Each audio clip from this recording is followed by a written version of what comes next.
الحمد لله وكفى والصلاة والسلام على عباده الذين اصطفى خصوصا على أفضلهم وخاتم النبيين محمد الأمين وعلى آله وصحبه أجمعين. أما بعد فأعوذ بالله من الشيطان الرجيم. بسم الله الرحمن الرحيم. رب اشرح لي صدري ويسر لي امري واحلل عقدة من لساني يفقهوا قولي. اللهم ربنا آنس وحشتنا في قبورنا وارحمنا بالقرآن العظيم. اللهم اجعله لنا إماما ونورا وهدى ورحمة. اللهم ذكرنا منه ما نسينا وعلمنا منه ما جهلنا وارزقنا تلاوته آناء الليل وآناء النهار واجعله لنا حجة يا رب العالمین آمین. کل دو نشستوں میں تعارف قرآن کے ضمن میں جن عنوانات پر گفتگو ہو چکی ہے ان میں سے ایک تشنا رہا قرآن حکیم کی ترتیب اور تقسیم. اس کی تدوین کے بارے میں گفتگو ہماری مکمل ہو چکی تھی کہ قرآن حکیم کی تدوین 3 مراحل میں مکمل ہوئی. اولاً خود حضور صلی اللہ علیہ وسلم نے اللہ تعالی ہی کے حکم سے قرآن مجید کو مرتب کر دیا اور اس مرتب شکل میں امت کو منتقل کیا. ترتیب معین ہو چکی تھی لیکن وہ کتابی شکل میں ما بین الدفترین جمع نہیں ہوا. اس کے بعد دوسرا مرحلہ آیا حضرت ابوبکر صدیق رضی اللہ تعالی عنہ کے عہد خلافت کے دوران، جب بہت سے حفاظ شہید ہو گئے جنگ یمامہ میں تو تشویش پیدا ہوئی کہ قرآن حکیم کو کتابی شکل کے اندر مرتب بھی کر لیا جائے، جمع کر لیا جائے. چنانچہ یہ کام حضرت ابوبکر صدیق کے عہد خلافت میں پورا ہو گیا اور اس کے لیے مصحف کا نام حضرت عبداللہ ابن مسعود کی تجویز پر حضرت ابوبکر صدیق رضی اللہ تعالی عنہ نے طے کیا. لیکن اس کے چونکہ ابھی پڑھنے کے انداز میں لوگوں کو کافی آزادی دی گئی تھی کہ اپنے اپنے لہجے کے مطابق لوگ پڑھ سکتے ہیں، تو اس سے محسوس ہوا کہ اب اس کے لکھنے کے انداز میں بھی فرق آ رہا ہے.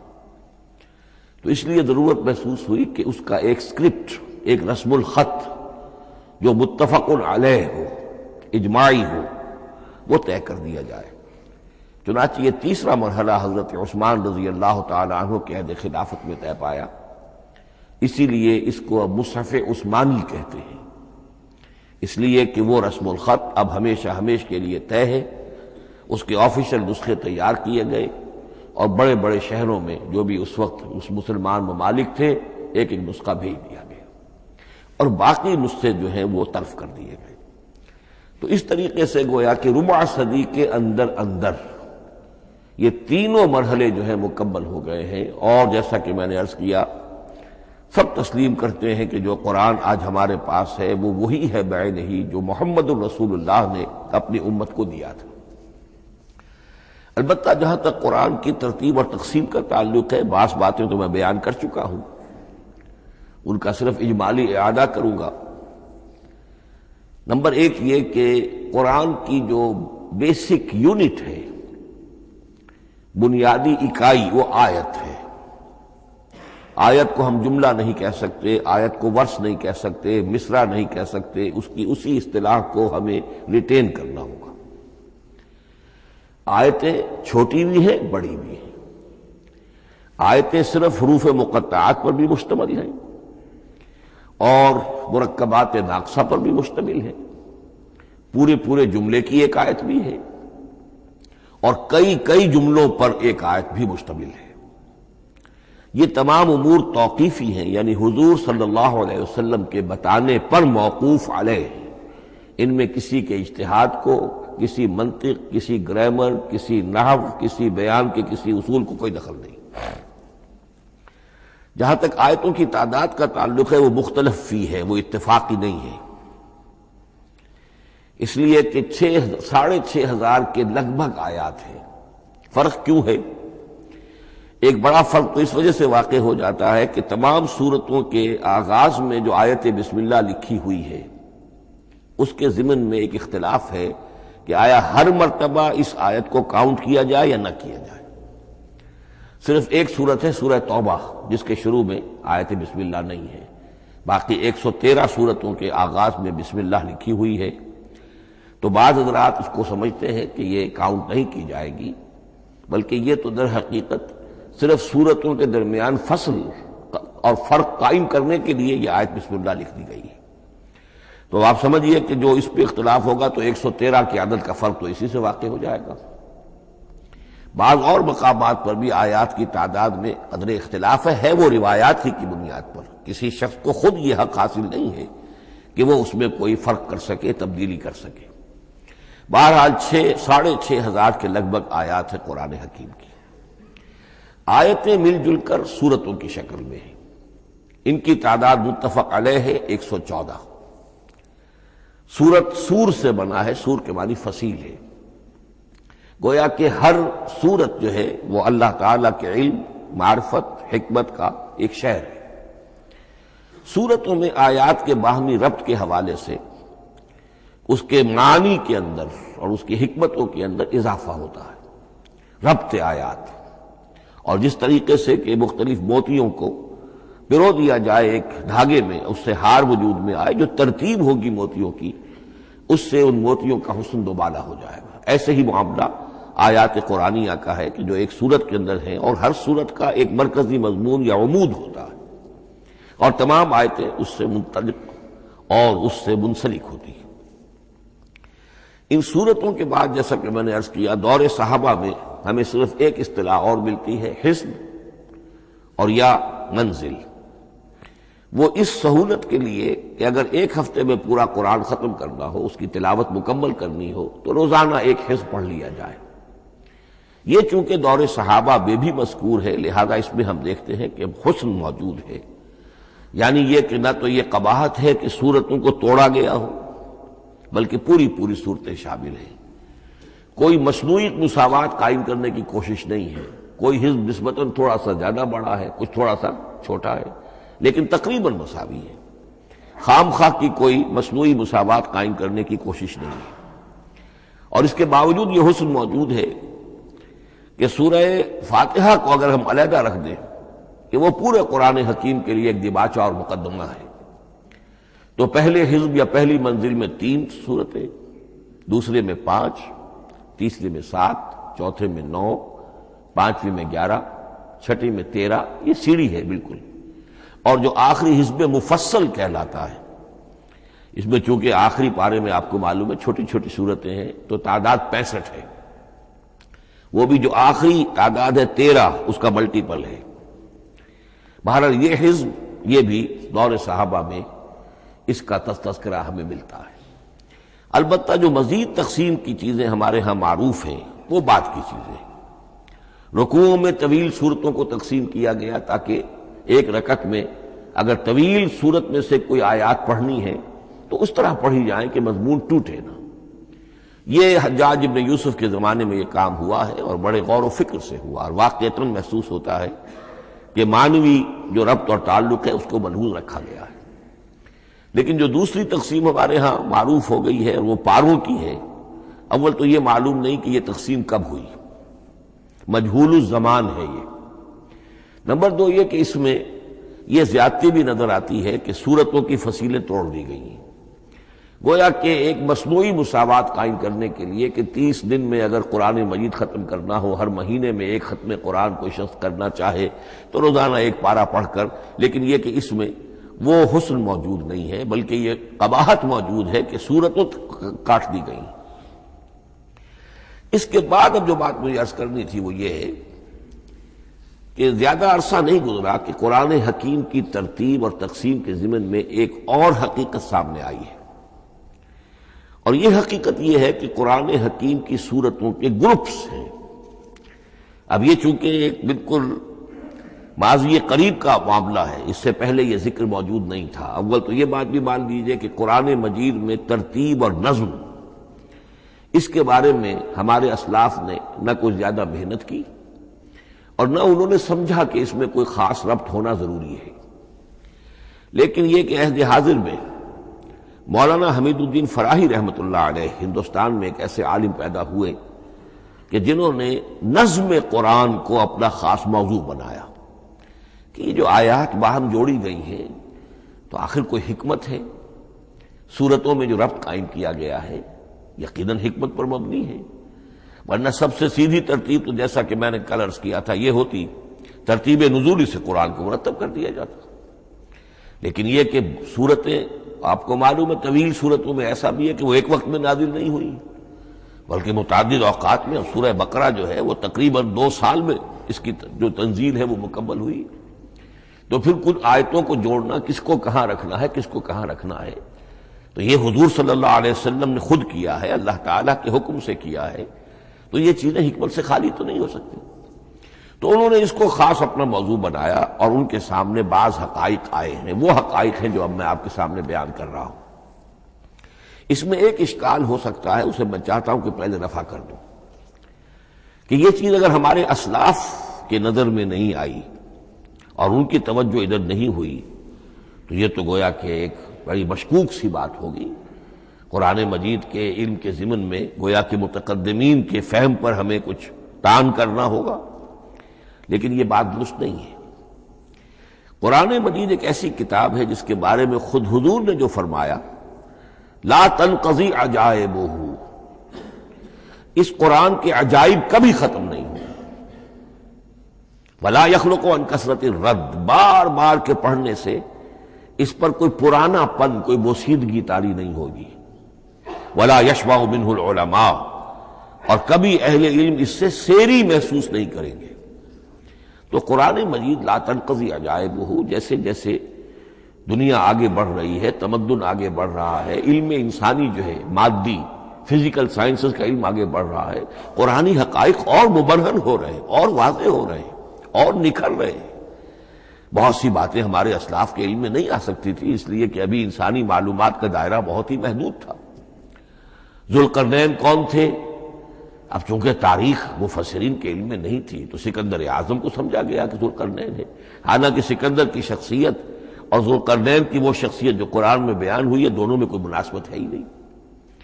اسی طریقے کا معاملہ یہ کہ نظم قرآن کا ایک پہلو کہ جو ابھی پوری طریقے سے آشکارا نہیں ہوا تھا، یہ دور وہ ہے کہ جس میں اللہ کی فضل و کرم سے وہ بات بھی اب کھل کر سامنے آئی ہے، اور اس سے در حقیقت توثیق ہو رہی ہے حضور کے اس فرمان کی کہ لا تنقضی عجائبہ، اس کے عجائب کبھی ختم نہیں ہوں گے۔ انسان محنت کرے گا، کوشش کرے گا، یہ ہیروں کی ایک ایسی کان ہے جس میں سے اور ہیرے نکلتے چلے جائیں گے۔ اس کے ضمن میں ایک بات تو میں نے آپ سے کل عرض کر دی تھی اور آج پھر بھی کہی ہے، سورتوں میں بھی ایک ربط ہے، آیات جو سورتوں کے اندر جوڑی گئی ہیں، پھر سورتیں اکثر و بیشتر جوڑوں کی شکل میں ہیں۔ اس کی کچھ مثالیں بھی کل میں نے آپ کو دی تھی۔ قرآن مجید کی ایک آیہ مبارکہ ہے وَمِن كُلِّ شَيْءٍ خَلَقْنَا زَوْجَيْنِ لَعَلَّكُمْ تَعْقِلُونَ یا لَعَلَّكُمْ تَذَكَّرُونَ، مجھے پوری طرح یاد نہیں ہے۔ ہم نے ہر شے کو جوڑوں کی شکل میں پیدا کیا، اگرچہ اس کو چونکہ قرآن مخلوق نہیں ہے ہم اس پر اس کا اطلاق نہیں کریں گے، لیکن من کل شیء خلقنا زوجین اس میں اس قدر کیٹیگوریکل سٹیٹمنٹ ہے کہ معلوم ہوتا ہے کہ یہ اصول اتنا اللہ تعالیٰ کے ہاں اتنا پسندیدہ ہے کہ قرآن مجید کی صورتوں میں بھی یہ صورتوں کے بھی جوڑوں کی شکل میں ہونا یہ بہت ہی اظہر من الشمس ہے۔ بعض جگہوں پر تو اظہر من الشمس ہے، بعض جگہوں پر ذرا تدبر کر کے بات معلوم ہوتی ہے۔ البتہ کہیں کہیں آپ کو نظر آئے گا کچھ منفرد صورتیں بھی ہیں، اور ان میں سے بعض یہ جب دوران ترجمہ یہ چیزیں آئیں گی تو اب میں صرف اس وقت حوالہ دے سکوں گا، بڑی تیزی سے ہمیں چلنا ہوگا۔ اس وقت میں چاہتا ہوں کہ ذہن میں یہ حقائق بیٹھ جائیں۔ بعض جگہوں پر آپ دیکھیں گے تین تین صورتوں کے گروپ ہیں، ان میں سے دو کے مابین تو نسبت زوجیت کامل ہے، بلکہ یہ سمجھ لیجئے نسبت زوجیت کہتے کس کو ہے؟ دو چیزیں مل کر کسی مقصد کی تکمیل کریں، ان دونوں میں ایسی نسبت ہونی چاہیے ریسیپروکل کہ وہ ایک دوسرے کی تکمیل کے لیے اور کسی مقصد کے حصول کے لیے ان کے مابین ایک تعلق قائم ہو، یہ زوجیت ہے۔ اسی طریقے سے قرآن مجید میں جب صورتیں آتی ہیں جوڑوں کی شکل میں، تو کسی مضمون کا ایک رخ وہ ایک صورت میں آ جائے گا، اس کا دوسرا رخ دوسری صورت میں آ جائے گا، اور دونوں مل کر، جسے ہم کہتے ہیں تصویر کے دونوں رخ، وہ رخ مکمل ہو جائیں گے، بات پوری ہو جائے گی۔ البتہ بعض جگہوں پر ہے کہ تین صورتوں کے سب گروپس ہیں۔ میں اس معاملے میں گروپ کا لفظ ریٹین کر رہا ہوں، اس لیے کہ قدیم تو یہ تصور تھا نہیں، جدید اصطلاح ہے، تو اس میں چونکہ اب بہت سے الفاظ انگریزی زبان کے اب اردو میں آ گئے ہیں کہ اس کی جگہ کوئی اور بہت ہی کوئی کوشش کر کے لفظ لایا جائے تو وہ شاید زیادہ عام فہم نہیں ہوگا، یا عام فہم ہے۔ تو گروپس اور سب گروپس، چھوٹے گروپ بڑے گروپ، تو یہ چھوٹے گروپ جو ہے تین صورتوں کے، ان میں سے دو کے مابین تو نسبت زوجیت بتمام و کمال ہوگی، اور تیسرے کی حیثیت ضمیمے کی ہوگی۔ اس کی مثالیں بعد میں آئیں گی۔ البتہ یہ جو ضمیمے ہوتے ہیں خود ان کے، یا جو دوسری منفرد صورتیں ہیں، خود ان میں آپ کو فصل کے ساتھ نسبت زوجیت مل جائے گی۔ اس سے آگے چلیے، اب اصل ہے وہ شے جس کو میں آج چاہتا ہوں بیان کرنا۔ قرآن حکیم کی صورتوں کی ایک گروپنگ اس اعتبار سے سامنے آئی، کچھ صورتیں مکی پھر مدنی، پھر مکی پھر مدنی، پھر مکی پھر مدنی، پھر مکی پھر مدنی۔ ایسا کیوں ہے؟ بڑی قابل غور بات ہے، اس میں کوئی حکمت ہے؟ اور عجیب بات یہ سامنے آئی، اس اعتبار سے بھی قرآن کے 7 گروپ بنتے ہیں، ہر گروپ میں ایک یا ایک سے زائد مکی صورت، اور پھر ایک یا ایک سے زائد مدنی صورتیں، ایک گروپ پورا ہو گیا۔ دوسرے گروپ میں پھر ایک یا ایک سے زائد مکی صورت، پھر ایک یا ایک سے زائد مدنی صورتیں، وہ پھر گروپ مکمل ہو گیا۔ یہ گروپ بھی قرآن حکیم میں 7 ہے۔ یہ گروپ جو ہے قرات کے لیے نہیں ہے، یہ گروپ جو معنوی تقسیم ہے، غور و فکر کے اعتبار سے، کہ ہر گروپ کا ایک عمود ہے، ایک مرکزی مضمون ہے، اور جس طریقے سے صورتیں دو مل کر ایک مضمون کی تکمیل کرتی ہیں، اسی طرح ہر گروپ کی مکی اور مدنی صورتیں مل کر ایک بڑے مضمون کی تکمیل کرتی ہیں۔ اس طریقے سے گویا کہ یہ قرآن مجید میں 7 گروپ ہیں بڑے بڑے، جو کہ جس میں کہ صورتیں جو ہیں وہ جمع کی گئی ہیں۔ مثلا میں اب آپ کو اشارتاً بتا دوں، پہلے گروپ میں سورہ مکی جو ہے وہ صرف ایک ہے، سورہ فاتحہ، تعداد میں تو ایک ہے، وہ اپنے حجم کے اعتبار سے چھوٹی بھی ہے لیکن بہت بھاری صورت ہے۔ وَلَقَدْ آتَيْنَاكَ سَبْعًا مِنَ الْمَثَانِي وَالْقُرْآنَ الْعَظِيمِ، محض اس صورت کو بھی قرآن عظیم کہا گیا ہے۔ لیکن ایک صورت مکی سورہ فاتحہ، پھر 4 طویل ترین صورتیں مدنی، بقرہ، آل عمران، نساء، مائدہ۔ دوسرے گروپ میں 2 صورتیں مکی، 2 مدنی، الانعام، الاعراف مکیات، الانفال، التوبہ مدنیات۔ تیسرا گروپ چلتا ہے، 14 صورتیں مسلسل چلی جا رہی ہیں مکی، سورہ یونس سے، سورہ یونس، سورہ ہود، سورہ یوسف، سورہ رعد، سورہ ابراہیم، چلتے جائیے، سورہ حجر، سورہ نحل، سورہ بنی اسرائیل، سورہ کہف، سورہ مریم، سورہ طٰہٰ، سورہ انبیاء، سورہ حج اور سورہ مومنون، 14 صورتیں۔ اب آئی ایک مدنی صورت، سورہ نور۔ یہ تیسرا گروپ مکمل ہو گیا۔ چوتھے گروپ میں بھی یہی بات آپ کو نظر آئے گی۔ الفرقان سے سورہ سجدہ تک 8 صورتیں مکی ہیں، اور پھر ایک صورت آتی ہے سورۃ الاحزاب، وہ مدنی ہے۔ اب یہ جو ایک ایک صورتیں آئی ہیں، سورہ نور اور سورہ احزاب، ہر شخص کو اندازہ ہو جائے گا یہ آپس میں جوڑے کی شکل رکھتی ہیں، ان کے مضامین بہت ایک دوسرے سے مشابہ ہیں، بہت مشابہ ہیں، لیکن یہ کہ وہ اس طریقے کا جوڑا نہیں ہے کہ اسی گروپ میں ان کا جوڑا موجود ہو، اس کا جوڑا جو ہے وہ دوسرے گروپ میں ہے۔ پھر آئیے 5واں گروپ ہے، سورہ سبا سے احقاف تک، یہ 13 صورتیں مکی ہیں، اور پھر سورہ محمد صلی اللہ علیہ وسلم سے سورۃ الحجرات تک 3 صورتیں مدنی ہیں، یہ کل 16 صورتیں ہیں۔ چھٹے گروپ میں سورہ قاف سے سورہ واقعہ تک 7 صورتیں، یہ مکی ہے، اور سورہ حدید سے سورہ طلاق تک 10 صورتیں مدنی ہیں، یہ 17 صورتیں ہیں۔ آخری جو ہے وہ سورۃ الملک سے سورۃ الاخلاص تک 46 صورتیں، اور سورہ معوذتین جو ہے یہ 2 ہے کہ جو مدنی ہے۔ بعض کا اس میں اختلاف ہے، وہ میں بعد میں عرض کروں گا، لیکن جو میری رائے ہے وہ میں آپ کے سامنے رکھ رہا ہوں۔ اس طریقے سے یہ 7 گروپ جو ہیں قرآن مجید میں سورتوں کے وجود میں آئے۔ ہر گروپ کا ایک مرکزی مضمون ہے۔ مثلا پہلے گروپ کا مرکزی مضمون شریعت ہے۔ سورہ فاتحہ میں اہدنا الصراط المستقیم، اے اللہ ہمیں سیدھا راہ دکھا، سیدھے راستے کی ہدایت بخش۔ اب وہ سیدھا راستہ کیا ہے؟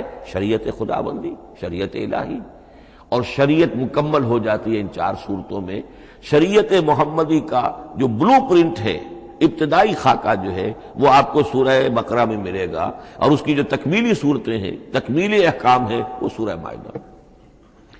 اس کے علاوہ اس گروپ میں جو زیادہ زور ہے وہ سابقہ امت مسلمہ سے گفت و شنید۔ سابقہ امت مسلمہ میں یہودی اور نصارہ دونوں شامل ہیں۔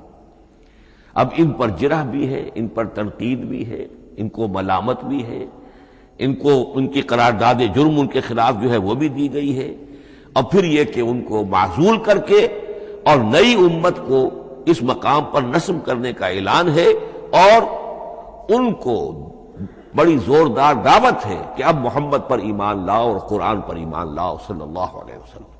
یہ پہلا گروپ ہے۔ اسی طریقے سے ہر گروپ کا، اب یہ ساتھ ساتھ جب ہم چلیں گے تو میں تفصیل کے ساتھ بیان کرتا جاؤں گا کہ اس گروپ کا یہ مرکزی مضمون ہے، اور اس طور سے یہ صورتیں آپس میں ایک دوسرے کے ساتھ مربوط ہیں۔ ان گروپوں میں آپ نے دیکھا ہوگا کہ پہلے اور آخری گروپ، ان کی ایک ریسیپروکل سی صورت ہے کہ پہلے گروپ میں مکی صورت صرف ایک چھوٹی سی، اور مدنی صورتیں 4-6 پارے سے زائد پر پھیلی، جبکہ آخری گروپ میں سارے دونوں پارے جو ہے سورہ ملک سے شروع ہو کر مکی صورتوں پر مشتمل ہے، آخر میں آ کر چھوٹی چھوٹی صورتیں وہ مدنیات ہیں۔ یہ ایک دوسرے کے بالکل ریسیپروکل ہیں، کانورس۔ لیکن دوسرا گروپ ادھر سے اور دوسرا ادھر سے، یعنی چھٹا، یہ بڑے متوازن ہیں۔ 2 صورتیں مکی، 2 مدنی، اور ادھر 7 صورتیں مکی اور 10 مدنی، لیکن 7 صورتیں جو ہیں وہ 3-3 رکوعوں کی ہیں، ان میں سے ایک 4 رکوع کی بھی ہے، اور اکثر و بیشتر وہ جو دوسری ہے وہ 2-2 رکوعوں کی ہے، تقریباً متوازن بنتی ہے۔ تو درمیان میں جو ہے ان میں جو مدنی صورتوں کا حصہ بہت کم ہے، اکثر و بیشتر جو ہے وہ مکی صورتیں ہیں۔ ان مکی صورتوں کے اندر بھی جو 6 گروپ تقریباً بنتے ہیں، اس لیے کہ پہلی گروپ کے اندر تو مکی صورت صرف سورہ فاتحہ ہے، تو ان میں سے پہلے 2 گروپوں میں رسالت کا مضمون مرکزی مضمون ہے، درمیانی 2 گروپوں میں توحید کا مضمون مرکزی مضمون ہے، آخری 2 گروپوں میں انذار آخرت کا مضمون مرکزی مضمون ہے۔ آخری صورتیں آپ کو معلوم ہے سورہ قاف سے شروع ہو کر، تو پھر یہ انذار آخرت جو ہے ان سب کا مرکزی مضمون ہے۔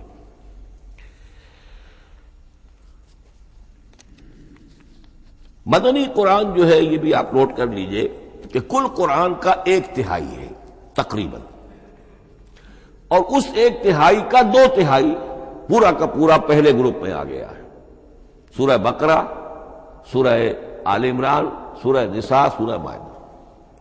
باقی تو پھر جا کے سورہ احزاب، سورہ نساء، پھر 3 چھوٹی صورتیں، پھر آخر میں 2 بہت چھوٹی چھوٹی صورتیں، سورہ انفال اور سورہ توبہ۔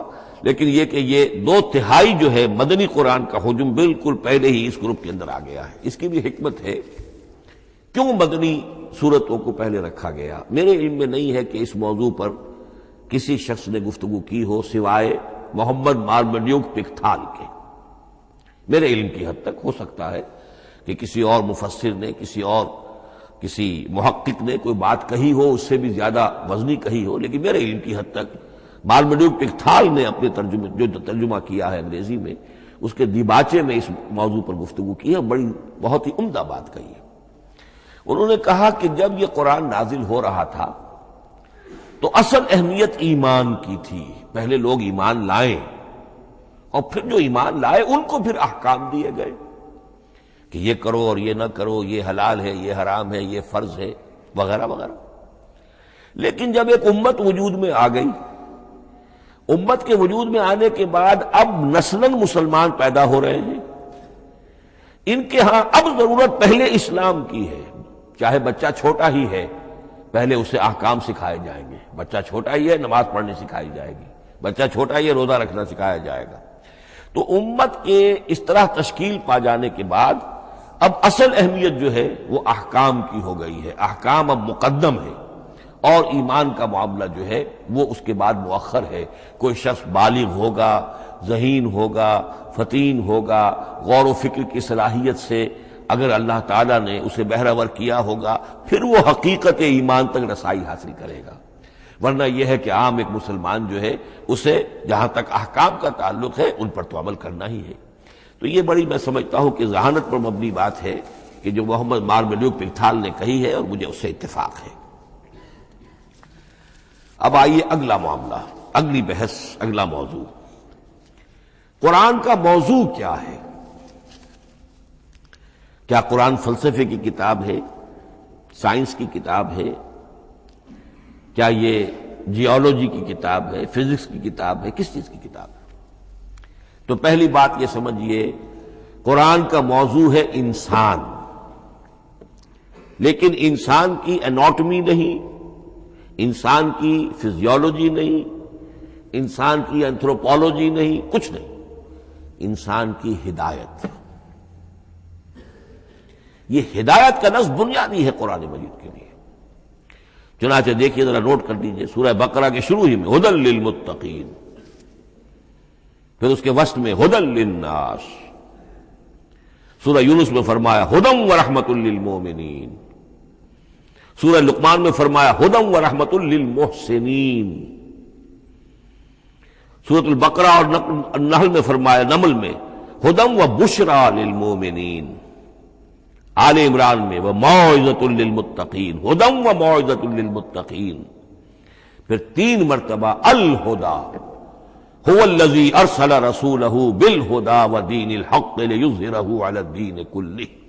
الہدی، ہدن نکرہ ہے، الہدی معرفہ ہو گیا، یعنی ہدایت کاملہ، ہدایت تامہ، ہدایت ابدی. اسی طرح سورۃ النجم میں فرمایا وَلَقَدْ جَاءَهُم مِّن رَّبِّهِمُ الْهُدَىٰ. سورۃ الجن میں وَإِنَّا لَمَّا سَمِعْنَا الْهُدَىٰ آمَنَّا بِهِ. سورہ بنی اسرائیل میں وَمَا مَنَعَ النَّاسَ أَن يُؤْمِنُوا إِذْ جَاءَهُمُ الْهُدَىٰ. سورہ بنی اسرائیل میں بھی یہ الفاظ آئے، سورہ کہف میں بھی آئے. تو قرآن کا موضوع ہے ہدایت، اور اس کو اب ذہن میں رکھیے کہ انسان کے علم کے 2 گوشے ہیں. علم انسانی 2 حصوں میں منقسم ہے. ایک حصہ ہے فزیکل ورلڈ کا علم جو حواس کے ذریعے سے حاصل ہوتا ہے، مادی حقائق ان کا علم. حواس خمسہ، ہمارا دیکھنا، سننا، سونگنا، چکھنا، چھونا، یہ تمام صلاحیتیں ہیں، ان سے کچھ معلومات حاصل ہوتی ہیں، اور عقل کا یہ کمپیوٹر ان کو پروسیس کرتا ہے، اس سے نتائج نکالتا ہے، نتائج نکال کے سٹور کر لیتا ہے. پھر مزید کوئی معلومات حواس کے ذریعے سے حاصل ہوتی ہیں، اب ان کو وہ پھر پروسیس کر کے جو سابق میموری سٹورڈ ہے اس کے ساتھ ریکنسائل کر کے کوئی اور نتیجہ اخذ کرتا ہے. اس طرح رفتہ رفتہ رفتہ رفتہ انسان کا یہ علم بڑھتا چلا جا رہا، اور ہم نہیں کہہ سکتے کہ ابھی اور کہاں تک جائے گا. آج سے چند سو سال پہلے بھی انسان تصور نہیں کر سکتا تھا کہ انسانی علم وہاں پہنچ جائے گا جہاں آج پہنچ چکا ہے. اس علم کا وحی سے کوئی تعلق نہیں، اس علم کا تعلق ہے اس میں علم اسماء سے جو حضرت آدم میں ودیعت کر دیے گئے تھے بالکل شروع میں. سورہ بقرہ کا 4واں رکوع جو ہے اس کے شروع میں ذکر ہے وَعَلَّمَ آدَمَ الْأَسْمَاءَ كُلَّهَا. اللہ نے آدم کو تمام نام سکھا دیے.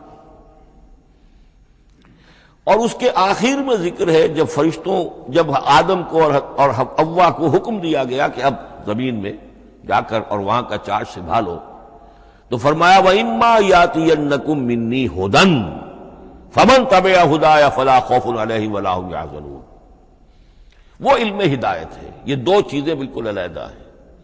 علم اسماء در حقیقت یوں سمجھیے کہ جیسے آم کی گٹھلی میں پورا آم کا درخت ہوتا ہے، وہی تو گٹھلی ہے جو آپ زمین میں دباتے ہیں، پھر اگر پانی وہاں پڑتا ہے، زمین میں روئیدگی بھی ہے، وہ گٹھلی پھٹے گی، وہ جو اس میں سے دو پتے نکلیں گے، وہ پتے اوپر بڑھیں گے، درخت بنے گا۔ وہ پورا درخت جو ہے آم کی گٹھلی میں موجود تھا، صرف اسے پورا درخت بننے میں 2 سال 3 سال 4 سال لگیں گے، لیکن درخت موجود تھا، پوٹینشلی بالقوہ پورا درخت آم کی گٹھلی میں موجود تھا۔ ایکچولی بالفعل وہ آم کا درخت جو ہے کئی سال کے اندر وجود میں آیا۔ بعین ہی یہ معاملہ ہے، کل مادی حقائق کا کل علم حضرت آدم علیہ السلام کے وجود میں ودیعت کر دیا گیا پوٹینشلی۔ اب اس کی ایکسفولیشن ہو رہی ہے، وہ بڑھتا جا رہا ہے، برگ و بار لا رہا ہے، اور یہ علم جو ہے اس کا تعلق جیسا کہ میں نے عرض کیا آسمانی ہدایت سے نہیں ہے۔ اب یہ خود رو پودا ہے، بڑھتا چلا جا رہا ہے، اور کہاں تک پہنچے گا؟ علامہ اقبال نے صحیح تعبیر کی ہے، عروج آدم خاکی سے انجم سہمے جاتے ہیں کہ یہ ٹوٹا ہوا تارا مہ کامل نہ بن جائے۔ علامہ کی زندگی میں تو انسان نے چاند پر قدم نہیں رکھا تھا، لیکن یہ کہ اب تو چاند پر قدم رکھ کر انسان آ چکا۔ تو عروج آدم خاکی سے انجم سہمے جاتے ہیں کہ یہ ٹوٹا ہوا تارا مہ کامل نہ بن جائے۔ یہ ہے انسانی علم۔ اس انسانی علم کے ساتھ اگر وہ علم وہی علم ہدایت نہ ہو تو یہ علم جو ہے بجائے خیر کے شر بن جاتا ہے۔ آج وہ شیطانی قوت بن چکا ہے، وہ علم ہلاکت کا سامان بن چکا ہے، تباہی کا ذریعہ بن چکا ہے۔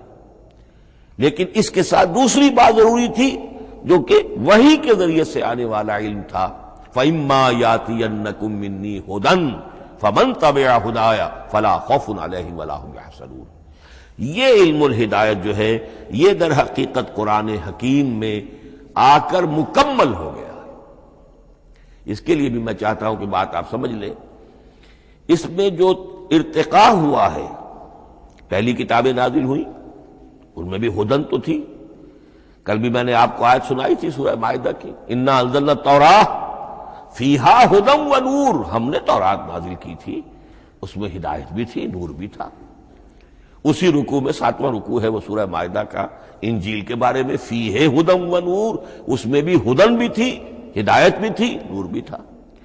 لیکن یہ ہدایت اور یہ نور درجہ بدرجہ ترقی کر رہا ہے، یہاں تک کہ کامل ہوا ہے، قرآن میں آ کر الہدا بن گیا ہے۔ اب یہ ہدن نہیں، الہدا، کامل ہدایت نامہ۔ اس کی وجہ کیا ہے؟ دیکھیے، ایک بچے کو اگر آپ تعلیم دینا چاہتے ہیں تو اس کی ذہنی سطح کو ملحوظ رکھے بغیر تو نہیں دے سکتے۔ آپ چاہے پی ایچ ڈی استاد رکھ دیں کسی بچے کے لیے، بچہ بھی پرائمری کی تعلیم پا رہا ہے، وہ پی ایچ ڈی کا استاد کیا کچھ پلا دے گا اس کو، کیا پڑھا دے گا اس کو؟ اس کی اپنی استعداد جو ہے ابھی اتنی کم ہے کہ اسی کی مناسبت سے اسے تعلیم دی جائے گی۔ رفتہ رفتہ وہ آگے بڑھے گا، یہاں تک کہ وہ اپنے پوری عقل کے اور شعور کی پوری شدت اور قوت کو پہنچ جائے گا، بلوغت کو پہنچ جائے گا۔ اب اسے آخری علم پڑھایا جائے گا، اب اسے فلسفہ پڑھایا جائے گا۔ پہلے وہ ہسٹری پڑھ رہا تھا، اب فلسفی آف ہسٹری پڑھے گا۔ اس حوالے سے تدریجاً اللہ تعالیٰ نے تورات میں صرف احکام ہے، حکمت ہے ہی نہیں۔ انجیل میں حکمت ہے، احکام ہے ہی نہیں۔ دونوں مل کر ایک بات کو مکمل کرتی ہیں۔ تورات میں صرف احکام ہے، حکمت ہے ہی نہیں۔ جیسے کہ میں نے عرض کیا تھا، بچے کو آپ بتا دیتے ہیں بھئی روزہ ٹوٹ جاتا ہے اس طریقے سے، روزے کا مطلب یہ ہے اب دن بھر کھانا کچھ نہیں ہے، چاہے بچہ ابھی 6 سال کا ہے، 7 سال کا ہے، 8 سال کا ہے، آپ بتا رہے ہیں احکام تو دے دیے جائیں، یہ کرو یہ نہ کرو، یہ ڈوز ہیں یہ ڈونٹس ہیں۔ تو احکام عشرہ، دی 10 commandments، احکام دیے گئے، حکمت نہیں۔ ابھی حکمت کا تحمل ان کے لیے ممکن نہیں تھا، ابھی وہ عہد طفولیت ہے نوع انسانی کا۔ یوں سمجھیے کہ آج سے 3500 سال قبل کا انسان، 1400 قبل مسیح میں تورات دی گئی ہے حضرت موسیٰ علیہ السلام کو۔ اب یہ 2000 مسیح آنے والا ہے تو 3400 سال پہلے کی بات ہے، تو انسانی ذہن ابھی جس سطح پر تھا، یہاں تک کہ 2000 سال پہلے حضرت حضرت مسیح علیہ السلام کے بھی الفاظ انجیل میں موجود ہیں، اب بھی موجود ہیں۔ اپنے حوارین سے آپ نے فرمایا تھا ابھی مجھے تم سے اور بھی بہت سی باتیں کہنی تھی مگر ابھی تم ان کا تحمل نہیں کر سکو گے، جب وہ فارقلیت آئے گا تو تمہیں سب کچھ بتائے گا۔ یہ پیشین گوئی تھی محمد الرسول اللہ صلی اللہ علیہ وسلم۔ ابھی تم تحمل نہیں کر سکتے، ابھی 600 برس اور چاہیے تمہاری ذہنی بلوغت کے لیے۔ تو الہدا مکمل ہوا ہے قرآن حکیم میں آ کر۔ البتہ ایک نقطہ اس میں نوٹ کیجئے، قرآن مجید اگرچہ کتاب ہدایت ہے، سائنس کی کتاب نہیں ہے، لیکن اس میں سائنٹیفک فینومینا کی طرف اشارے موجود ہیں۔ چونکہ قرآن مجید ان تمام جو بھی یہ کائناتی حقائق ہیں ان سب کو آیات الہیہ قرار دیتا ہے۔ ان فی خلق السماوات والارض واختلاف اللیل والنہار والفلک التی تجری فی البحر بما ينفع الناس وما انزل اللہ من السماء من ماء فاحیا به الارض بعد موتها وبث فيها من كل دابة وتصریف الرياح والسحاب المسخر بین السماء والارض لآیات لقوم یعقلون۔ یہ سب نشانیاں ہیں اللہ کی قدرت، اللہ کی عظمت، اللہ کے علم کامل، اللہ کی حکمت بالغہ، سب نشانیاں۔ تو یہ جو فزیکل فینومینا ہے ان کی طرف قرآن ریفر کرتا ہے۔ بعض حقائق وہ ہے کہ جن کا تعلق اسٹرانومی سے ہے، کل فی فلک یسبحون، یہ تمام اجرام سماویہ جو ہیں یہ اپنے اپنے مدار میں تیر رہے ہیں۔ معلوم ہوا ہر شے حرکت میں ہے۔ انسان پر تو ایک دور ایسا گزرا ہے وہ یہ سمجھتا تھا زمین ساکن ہے اور سورج حرکت کر رہا ہے۔ پھر ایک دور آیا کہا نہیں، سورج ساکن ہے، زمین حرکت کرتی ہے، اس کے گرد چکر لگاتی ہے۔ اور آج ہمیں معلوم ہوا ہر شے حرکت میں ہے، ہر شے۔ سورج کا بھی اپنا ایک مدار ہے، اس میں وہ حرکت کر رہا ہے اپنے پورے کنبے کو لے کر۔ یہ پورا سولر سسٹم اس کا کنبہ ہے، اس پورے کنبے کو لے کر وہ بھی ایک مدار میں حرکت کر رہا ہے۔ تو معلوم ہوا کل فی فلک یسبحون۔ اب یہ کل کا لفظ جس طرح منقع ہو کر، جس طرح مبرہن ہو کر، جس شان کے ساتھ آج وہ عویدہ ہوا ہے، واضح ہوا ہے، آج سے پہلے انسان کو معلوم نہیں تھا۔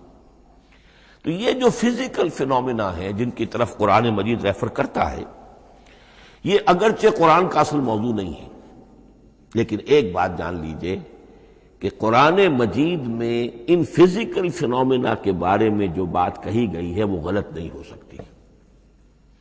اور یہ وہ حقیقت ہے کہ جو اس دور میں آ کر اتنی واضح ہوئی ہے۔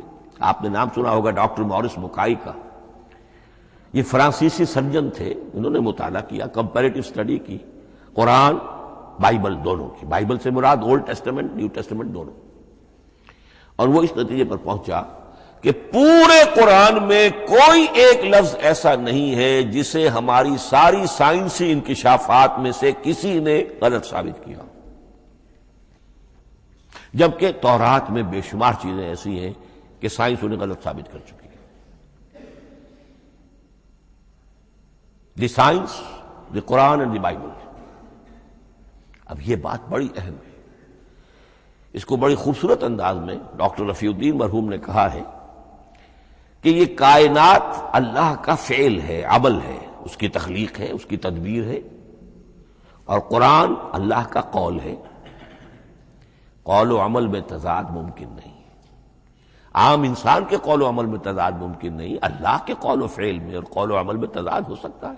ہاں یہ ہو سکتا ہے کہ ایک دور میں انسانوں نے بات سمجھی نہ ہو، ان کا ذہن وہاں تک پہنچا نہ ہو، ان کی معلومات کا دائرہ ابھی اس حد تک ہو کہ ان حقائق تک نہ پہنچا ہو، لیکن جیسے جیسے وقت آئے گا مزید حقائق منکشف ہوں گے اور یہ بات اور زیادہ سے زیادہ واضح سے واضح تر ہوتی چلی جائے گی کہ جو کچھ قرآن میں لکھا ہے وہی برحق ہے۔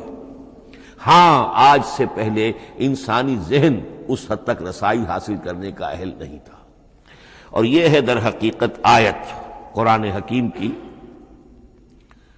یہ سورہ حامیم السجدہ کی لاسٹ بٹ 1 آیت ہے، سنریہم آیاتنا فی الآفاق وفی انفسہم حتی یتبین لہم انہ الحق۔ ہم انہیں دکھاتے چلے جائیں گے اپنی نشانیاں آفاق میں بھی انفس میں بھی. سنریہم آیاتنا فی الآفاق وفی انفسہم حتی یتبین لہم، یہاں تک کہ یہ بات پوری طرح نکھر کر مبرہن ہو کر ان کے سامنے واضح ہو جائے گی انہ الحق، کہ قرآن حق ہے.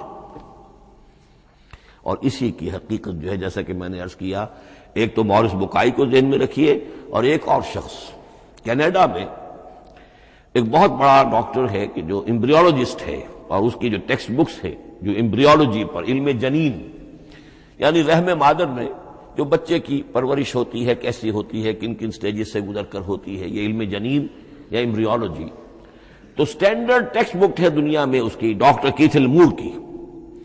اور وہ حیران رہ گیا کہ میں نے جب قرآن کا مطالعہ کیا کہ آج سے 1400 برس قبل، جبکہ نہ مائکروسکوپ تھی نہ ڈسیکشن ہوتا تھا ابھی ہیومن باڈی کا، یہ حقائق جو قرآن بیان کر رہا ہے، وَلَقَدْ خَلَقْنَا الْإِنسَانَ مِنْ صُلَالَةٍ مِّن مَّاءٍ مَّهِينٍ ثُمَّ جَعَلْنَاهُ نُطْفَةً فِي قَرَارٍ مَّكِينٍ ثُمَّ خَلَقْنَا النُّطْفَةَ عَلَقَةً فَخَلَقْنَا الْعَلَقَةَ مُضْغَةً فَخَلَقْنَا الْمُضْغَةَ عِظَامًا فَكَسَوْنَا الْعِظَامَ لَحْمًا. یہ کہاں سے معلوم ہوئی؟ اور واقعہ یہ ہے کہ اس سے زیادہ صحیح تعبیر ممکن نہیں. تو یہ حقائق ذہن میں رکھیے کہ اگرچہ قرآن مجید سائنس کی کتاب نہیں ہے، لیکن جن سائنسی حقائق یا جن سائنسی فینومینا کی طرف قرآن نے ریفر کیا ہے وہ یقیناً حق ہے، چاہے تاحال ہم ان کی حقانیت کو نہ سمجھ پائیں. مثلا آج بھی مجھے نہیں معلوم کہ قرآن جو 7 آسمان کہتا ہے تو وہ 7 آسمان سے کیا مراد، مجھے نہیں معلوم، لیکن مجھے یقین ہے کہ ایک وقت آئے گا کہ انسان سمجھے گا کہ ٹھیک ٹھیک یہ الفاظ جو ہیں 7 آسمان یہ منطبق ہوتے ہیں اس حقیقت پر جو آج ہمارے علم میں آئی ہے، پہلے نہیں آئی تھی. البتہ ایک اور نقطہ جو بہت اہم ہے عملی اعتبار سے، میں نے اسی لیے یہ ساری تمہید کی ہے کہ قرآن سائنس کی کتاب نہیں ہے، نہ سائنس کی ہے نہ ٹیکنالوجی کی ہے. اس حوالے سے ایک بڑا منطقی نتیجہ نکلتا ہے، اور وہ یہ ہے کہ اگر ہمارے اسلاف نے قرآن کی ان آیات کا کوئی خاص مفہوم معین کیا اپنے دور کی معلومات کی سطح پر، ہمارے لیے لازم نہیں ہے کہ ہم اس کی پیروی کریں. سائنسی فینومینا کو جو سائنسی ترقی ہو رہی ہے اس کے حوالے سے سمجھیں گے. یہاں تک کہ اب آخری بات عرض کر رہا ہوں، خود حضور کا فرمان بھی اس میں قطعی نہیں ہوگا. یہ بات بہت ثقیل اور گراں گزرے گی بہت سے لوگوں پر. سائنس اور ٹیکنالوجی میں اگر حضور کی کوئی حدیث بھی سامنے آ جائے تو اس کو بھی ہم کوئی دلیل قطعی نہیں سمجھیں گے. اس کی وجہ کیا ہے؟ ایک واقعہ بہت اہم ہوا حضور کی زندگی میں. حضور جب ہجرت فرما کر تشریف لائے مدینہ منورہ تو آپ کو معلوم ہے کہ حضور کی پیدائش مکے کی، ساری زندگی آپ نے وہاں گزاری. وہ وادی غیر ذی زرع ہے، وہاں کوئی پیداوار، کوئی زراعت، کوئی کاشت ہوتی نہیں تھی. آپ کو کوئی تجربہ سرے سے نہیں تھا. ہاں تجارت کا تجربہ تھا، بھرپور تجارت کی تھی. یہاں آئے تو آپ نے دیکھا کھجوروں کے سلسلے میں انصار مدینہ تعبیر نخل، وہ اس کا ایک اصطلاح ہے. کھجور ایک ایسا پودا ہے جس کا ایک فیمیل فلاور ہوتا ہے اور ایک میل علیحدہ.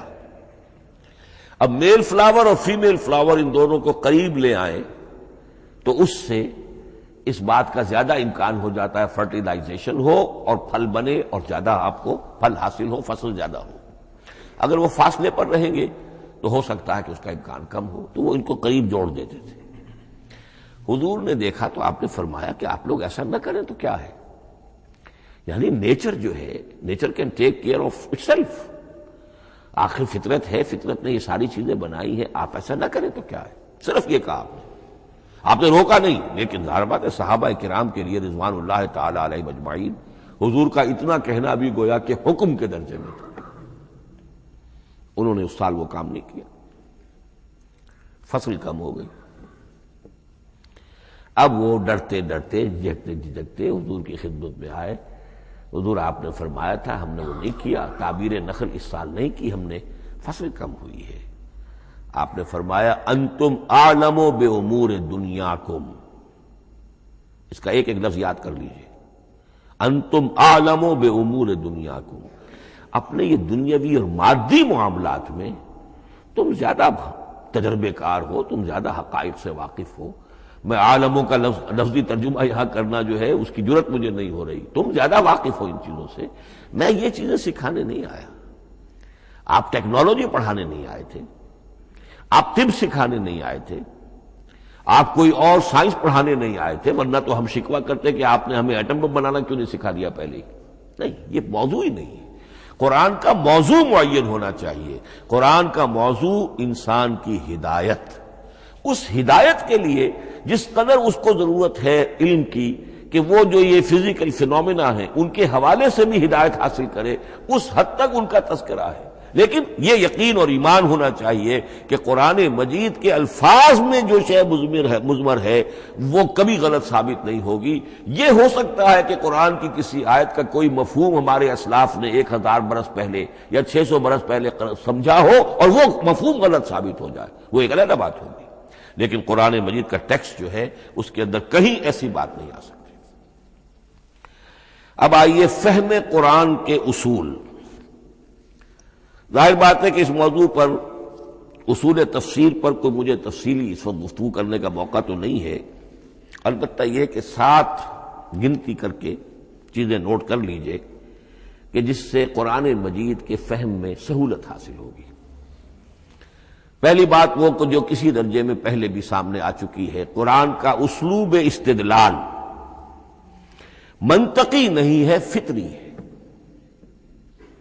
ایک ہوتا ہے منطق کی گتھیوں سے اور منطق کے اصولوں سے اور منطق کی دلیلوں سے بات ثابت کی، یہ نہیں۔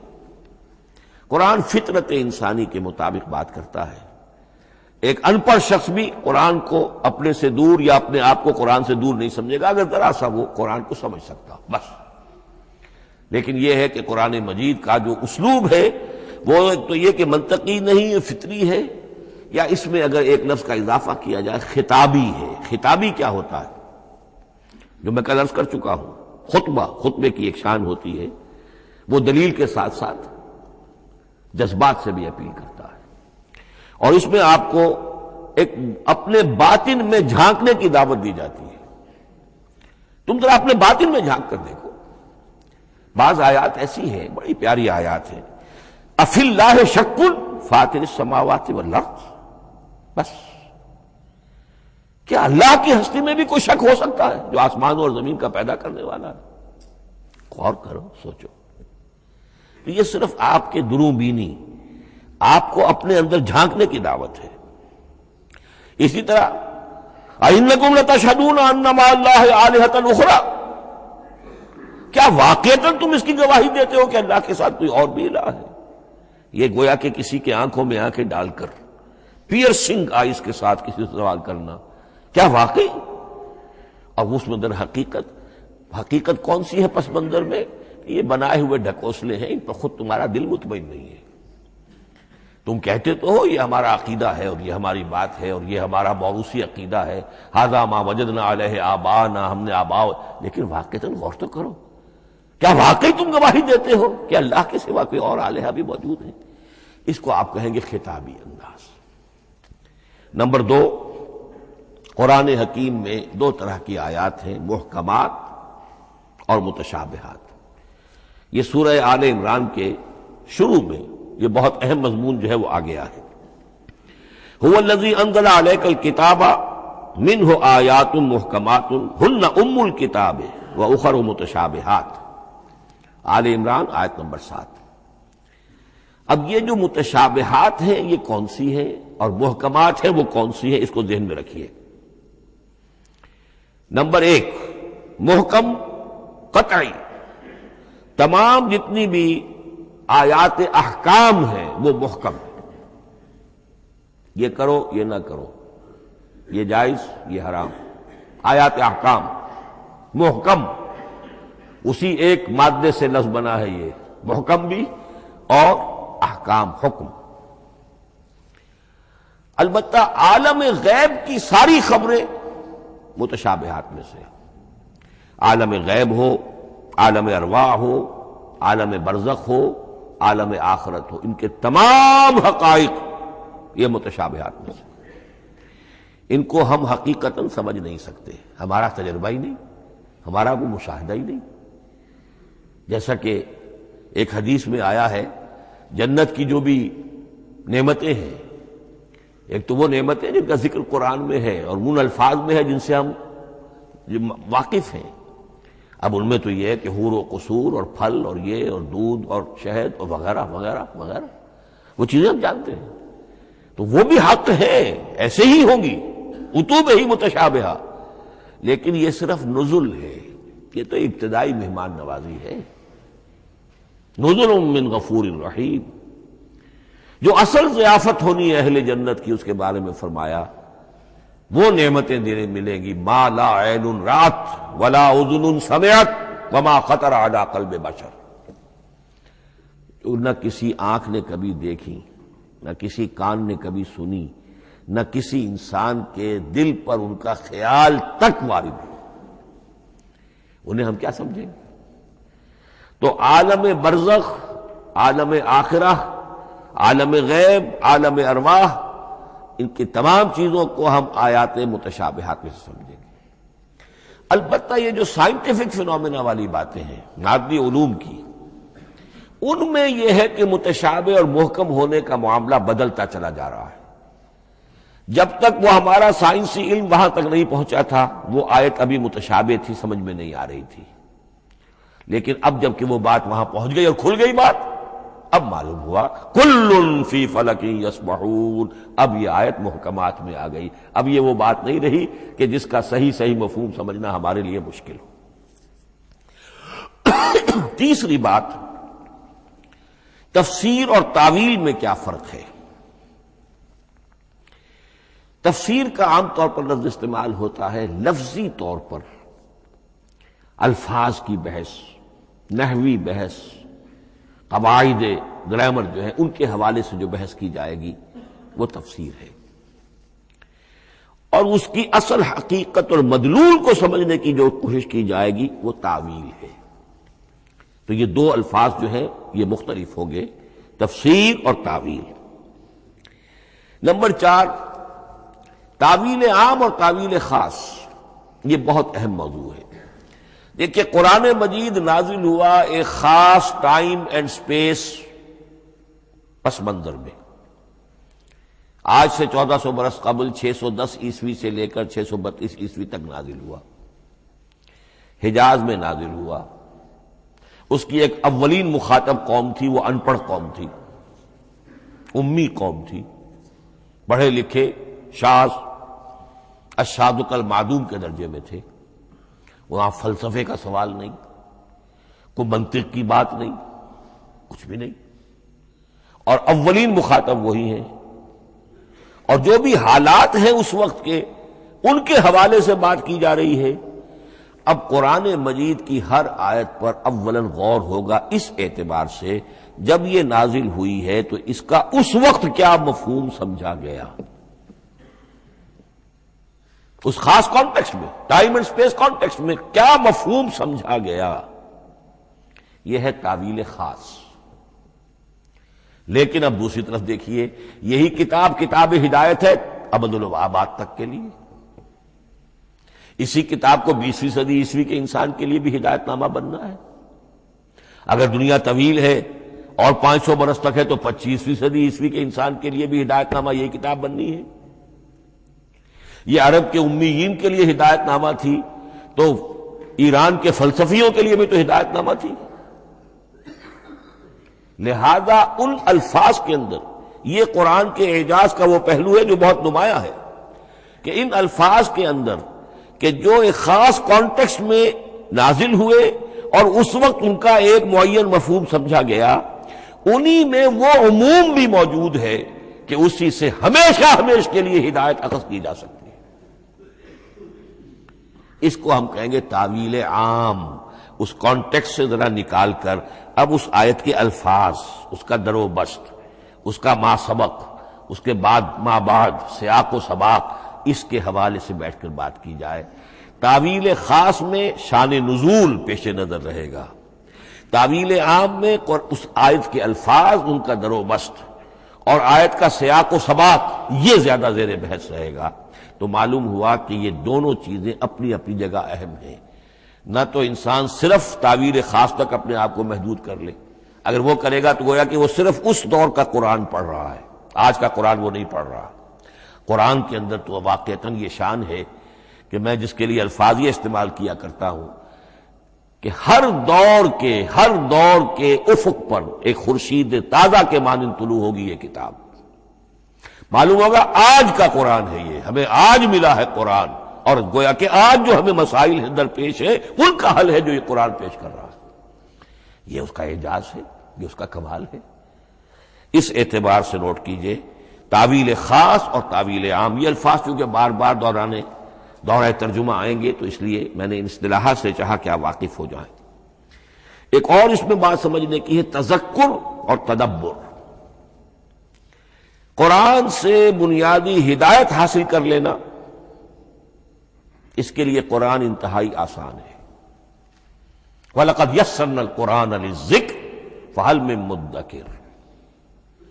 ذرا سی انسان کو عربی آتی ہو کہ براہ راست قرآن کا مفہوم آپ کے ذہن اور قلب پر نازل ہوتا چلا جائے. بس قرآن کا اصل جو پیغام ہے، جو اس کی اصل ہدایت ہے، اس کی تمثیل یوں سمجھیے کہ سمندر میں اگر کوئی آئل ٹینکر جو ہے ٹوٹ جائے تو میلوں جو آئل ہوتا ہے وہ سطح سمندر کے اوپر پھیل جاتا ہے، سطح پر رہے گا، نیچے تو جائے گا نہیں.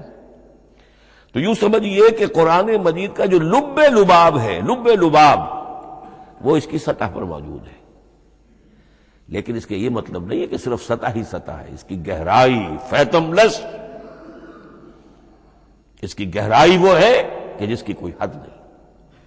اب اس کے لیے تعمق، گہرائی میں غوطہ زنی کرنا، قرآن میں ہو غوطہ زن اے مرد مسلمان، اس کے اعتبار سے یہ دنیا کی مشکل ترین کتاب. اچھی طرح سمجھ لیجیے، اس کی تہ تک پہنچنا ممکن ہی نہیں. غلطی سے ہم کبھی کبھی کسی شخص کی مدح کرتے ہوئے کہہ دیتے ہیں فلاں شخص کو قرآن پر بڑا عبور حاصل ہے. ایک عالم دین نے یہ الفاظ میرے بارے میں کہہ دیے تھے، میں نے فوراً ٹوک دیا. میں نے کہا آپ کیا، یہ قرآن کی آپ نے گویا کہ قرآن مجید کی شان میں گستاخی کی ہے، قرآن کی توہین کی ہے. عبور کہتے ہیں ایک کنارے سے دوسرے کنارے کو چلے جانا، دریا عبور کر لیا. قرآن کے کنارے ہے ہی نہیں، یہ ناپیدا کنار سمندر ہے. اس سمندر کا کوئی کنارہ نہیں، نہ اس کی گہرائی اور نہ اس کے کنارے.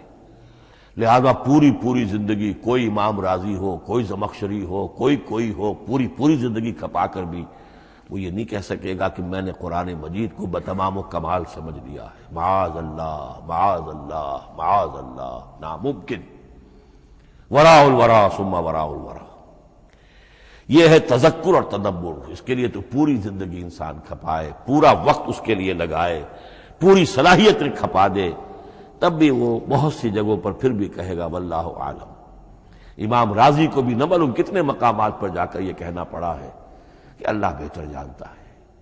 اعلم ان ھذا المقام مقام غامض عمیق محیب، یہ مقام تو بہت محیب ہے، پرہیبت ہے، بہت گہرا ہے، بہت غامض ہے. امام رازی کہہ رہے ہیں، 30 جلدوں میں تفسیر لکھنے والا شخص. اقول قولی ھذا واستغفر اللہ لی ولکم ولسائر المسلمین والمسلمات.